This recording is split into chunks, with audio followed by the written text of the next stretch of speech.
Assalamualaikum warahmatullahi wabarakatuh.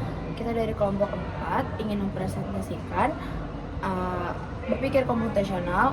Sebelumnya perkenalkan, nama saya Nabila Alifa dari absen 23. Nama saya ini Rahmayati dari absen 3. Nama saya Indah Sunandipati dari absen 12. Nama saya Kelvin dari absen 15. Yang pertama, ada pengertian dari berpikir komputasional. Yang akan dijelaskan oleh saya.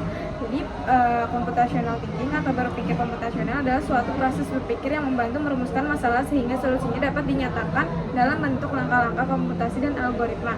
Salah satu bagian penting dari program ini adalah menemukan model komputasi yang sesuai untuk merumuskan masalah dan mendapatkan solusinya.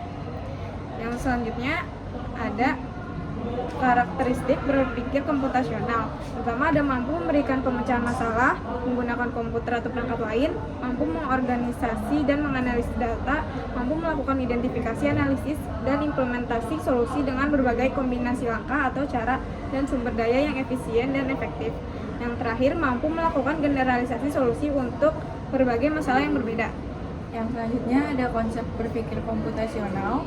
Ada yang pertama decomposition. Dekomposisi adalah proses pemecahan masalah yang lebih kecil agar lebih mudah ditangani. Dengan membagi masalah menjadi bagian yang lebih kecil akan memudahkan kita dalam mengidentifikasi bagian dari masalah yang perlu dikerjakan terlebih dahulu. Selanjutnya ada pengenalan pola. Pattern recognition, pengenalan pola. Proses pengenalan pola merupakan tahap untuk mengidentifikasi pola dan kesamaan dalam melihat data atau masalah.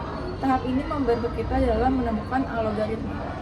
Selanjutnya ada abstraction. Konsep ketiga adalah abstraksi. Konsep ini merujuk pada kemampuan untuk menentukan inti permasalahan dan detail yang tidak penting. Dalam cara berpikir komputasional, abstraksi membantu kita untuk fokus pada bagian penting dari masalah dan mencari solusi yang paling efisien. Lalu yang keempat ada algoritma design, merupakan proses membuat urutan langkah-langkah yang perlu dilakukan untuk menyelesaikan masalah. Ada dua cara untuk menuliskan algoritma, yaitu menggunakan pseudocode dan flowchart. Pseudocode adalah suatu bentuk algoritma menggunakan kode, tanda atau notasi yang dimaksudkan untuk menyederhanakan bentuk kalimat manusia. Flowchart adalah diagram yang mewakili kumpulan dari instruksi-instruksi. Selanjutnya ada contoh berpikir komputasional. Saya akan bacakan ada 4. Yang pertama, kehidupan sehari-hari, merencanakan kegiatan hari, memasak atau mencuci pakaian. Yang kedua, ada ilmu lain digunakan untuk arsitek dan insinyur untuk merancang bangunan atau struktur dalam bidang sains, ekonomi, dan kedokteran. Yang ketiga ada bisnis industri, menganalisis data dan mengambil keputusan bisnis atau mengidentifikasikan proses yang dapat diotomatisasi. Yang keempat ada pendidikan, dapat membantu siswa untuk belajar secara lebih logis dan terstruktur. Yang terakhir ada conclusion. Berpikir komputasional adalah cara berpikir sistematis untuk memecahkan masalah dengan membaginya menjadi bagian-bagian kecil, mencari pola, menyusun langkah-langkah logis, serta membuat solusi yang dapat dijalankan oleh manusia maupun komputer. Dengan berpikir komputasional, seseorang dapat melatih kemampuan analisis, kreatif, dan efisien dalam menyelesaikan berbagai persoalan kehidupan maupun teknologi. Oke. Sekian dari kelompok kami.